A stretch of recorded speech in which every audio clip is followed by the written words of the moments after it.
रमेश जी एक वृद्ध व्यक्ति थे। वह अपने पुत्र व उनकी बहू के साथ रहते थे।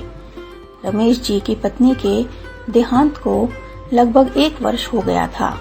आज उनकी पत्नी का पहला श्राद्ध था। बहू और बेटे ने उनकी पत्नी शीला के पसंद की हर वह चीज बनाई थी।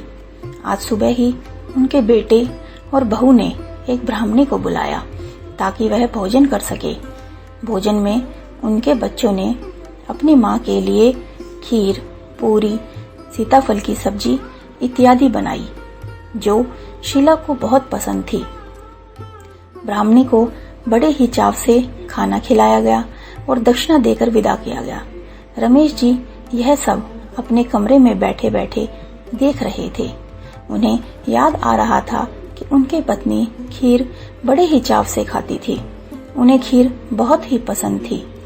परंतु यह क्या, आज जब खीर बनी थी तो उनकी पत्नी ही खीर खाने के लिए उनके पास नहीं थी।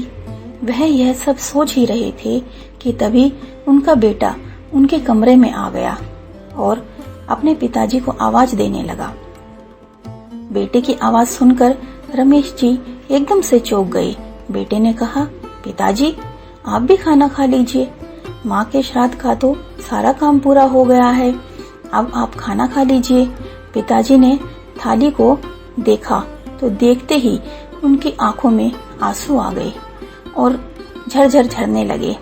वह थाली में खीर की कटोरी देख रहे थे और तरह तरह के पकवान देख रहे थे।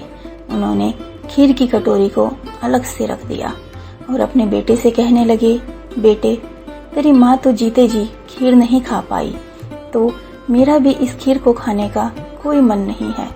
इस प्रकार रमेश जी बड़े ही उदास मन से वह खाना खाकर और चुपचाप थोड़ा बहुत ही जितना उनका मन किया खाया और खाकर उठ गए। तो दोस्तों, अगर आपको किसी के लिए कुछ भी करना है तो उनके जीते जी करें। उनके मरने के बाद तो कुछ भी करना व्यर्थ है। धन्यवाद।